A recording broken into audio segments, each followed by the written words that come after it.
Hi guys, so my adventure and outdoor friends will be aware of a rescue that took place last weekend up in the Witteberg in De Toys Kloof, above De Toys Kloof Resort. An incident with a base jumper resulted in a very efficient and very spectacular rescue involving multiple different parties in the search and rescue sphere of the Western Cape. And my job as a professional media person allows me a really nice platform in terms of commercial radio and social media. It enables me to be able to share stories on a very broad platform, and the advantage is that apart from being a media person, I'm very actively involved, as many of you know, in the outdoors. I'm a climber, I'm a speedwing pilot and a paraglider pilot, so I understand the dynamics involved in this area. And what I've decided to do is I take great pride in sharing these kind of stories from a non-dramatic point of view. I like to take the human element and introduce the people behind these rescues. And so I'm incredibly thankful to 22 Squadron and Ace Supply, to the Wilderness Search and Rescue, to the Mountain Club of South Africa, to everyone involved, to allow me to put together a series of 3 or 4 separate podcasts that is going to introduce the various players involved in the incident that happened over the weekend. We're going to be hearing from Brent Jennings, the man who took that phenomenal photograph that exploded on my Facebook page. And Brent is one of the most technically qualified members of the search and rescue team from the Mountain Club of South Africa.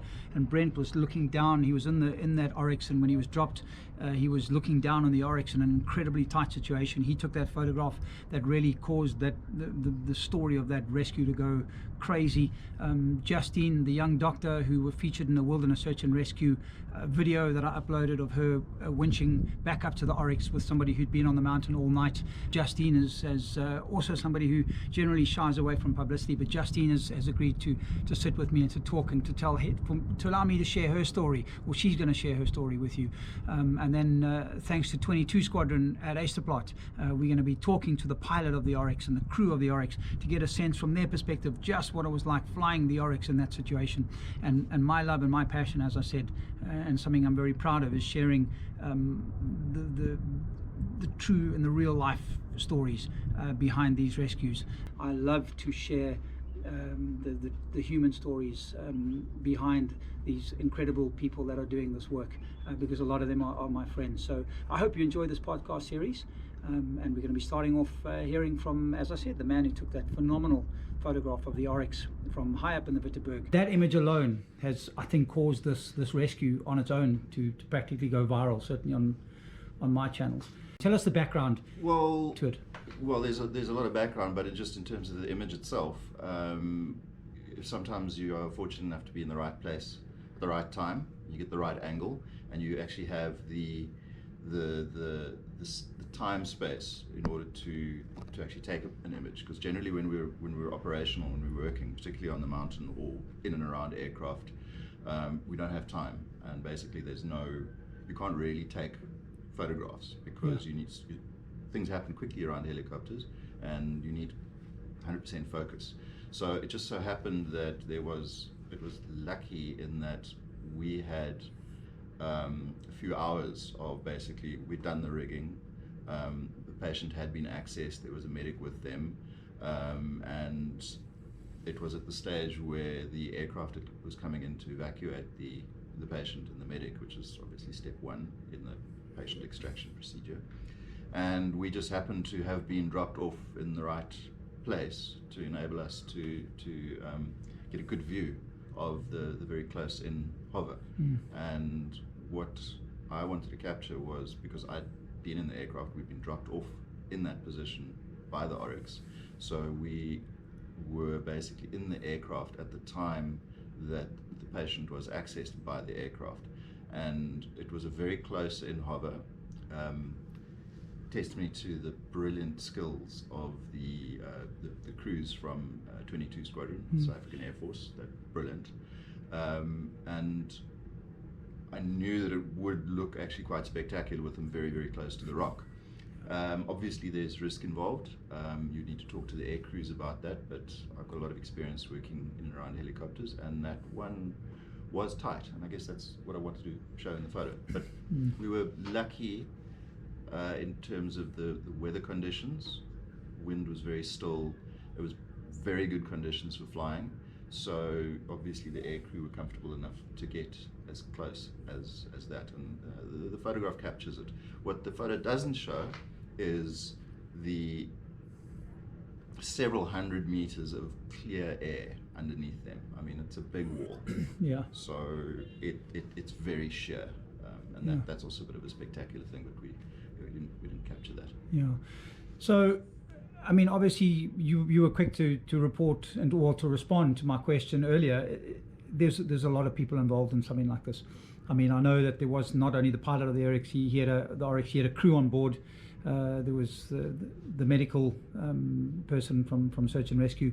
There's a lot of guys from Mountain Club that get involved from a technical aspect. Just tell us a little about the whole operation and from the moment you guys get that call out. Yeah, look, obviously, as some people know, or some people might not know, mountain rescues in the Western Cape is handled by Wilderness Search and Rescue, abbreviated to WASR, and that is it's like an oversight body that's made up of multiple different teams. So there's a whole bunch of people that are signatories to that. My own team is the Mountain Club of South Africa. So the skills we bring to the party is technical rope work, search skills, that kind of thing. But there's also other organizations like hiking clubs, the Red Cross Air Mercy Services, and their aircraft had been used the day before to actually insert the medic. Yeah. And they'd been up there the whole night. We effectively went in the morning. So the Air Force is part of Wilderness Search and Rescue, NSRI, there's K9 units, medical component. There's a lot of teams that make up the rescue response, and it's those groups and those people working together that makes the whole thing run smoothly. Different people bring different skills to it, and we do have a helicopter team that work and train with the Air Force to a very, very high standard, and it's effectively that's the group that gets deployed in big operations like this, where a helicopter needs to put people into the field to try and access the patient. But the Red Cross helicopter, SkyMed, had managed to insert a medic and a rescue climber the evening before, but they were unable to extract them. It was just the conditions were just not safe enough to do so. Yeah. So the Air Force was authorized then to respond with an RX at first light, because it was deemed too unsafe to do during the night, but also because the patient was relatively stable and obviously in good care, but just in a very precarious position. So the way it was handled was a small team was dropped off on a ledge higher up from the patient's location, effectively the ledge from which that photograph was taken. And then they abseiled down about 150 meters or so to get to the patient. Yeah. So basically, without the use of helicopters in this, we had the personnel, we had the skills, we had the equipment to do it as a ground rescue, which would have been a technical cliff-based thing, big wall. The Witteberg is a big mountain, multiple climbing routes up there. It's incredibly steep, it's incredibly big, and we've got the training to do this.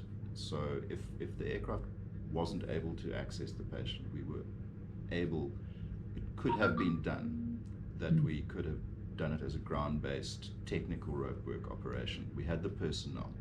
So it wasn't just the small group of people that were on the hill, which mostly it's technical rescue medics and rescue climbers, all helicopter trained. So those are the guys who were on the mountain, but we had a big support team back at the base who were standing by in case additional resources were needed, additional personnel, and obviously that involves logistical personnel, medical personnel, other resources such as communications people,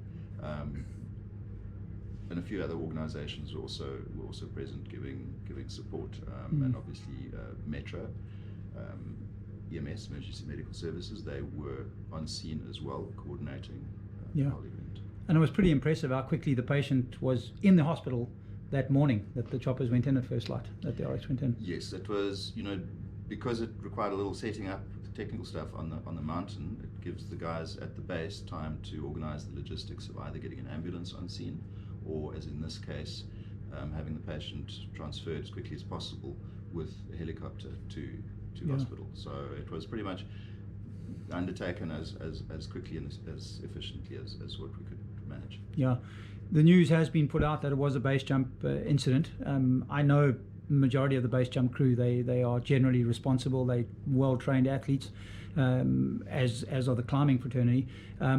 Obviously members of the public can be quick to respond negatively about situations like this, but as you also said to me earlier, it's a situation where people are doing the sports that they are trained to do, that they love doing, it's their passions, and occasionally, as you put it and I put it in exactly the same words on Facebook, shit happens in the mountains. So it's not always the fault, is it? No, it's look, the teams exist to go and rescue people. We're not there to judge why they're in that position.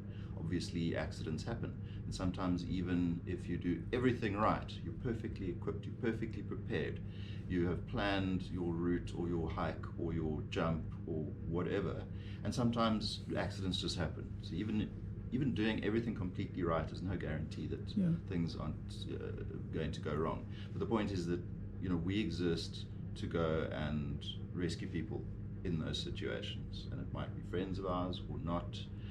But most of the teams that are involved on the mountain are volunteers. Wilderness Search and Rescue is effectively composed of volunteer organisations as well as professional services. So that's kind of what we do. That's why we're there. I've bumped into you on the ledges at times, and it's nice to see you in an office. I hope that I'm never going to be having your face looking down on me on a mountain at some stage. Thanks a lot for your time, Brent. I really appreciate it, and you guys do a fantastic job. Thanks for chatting.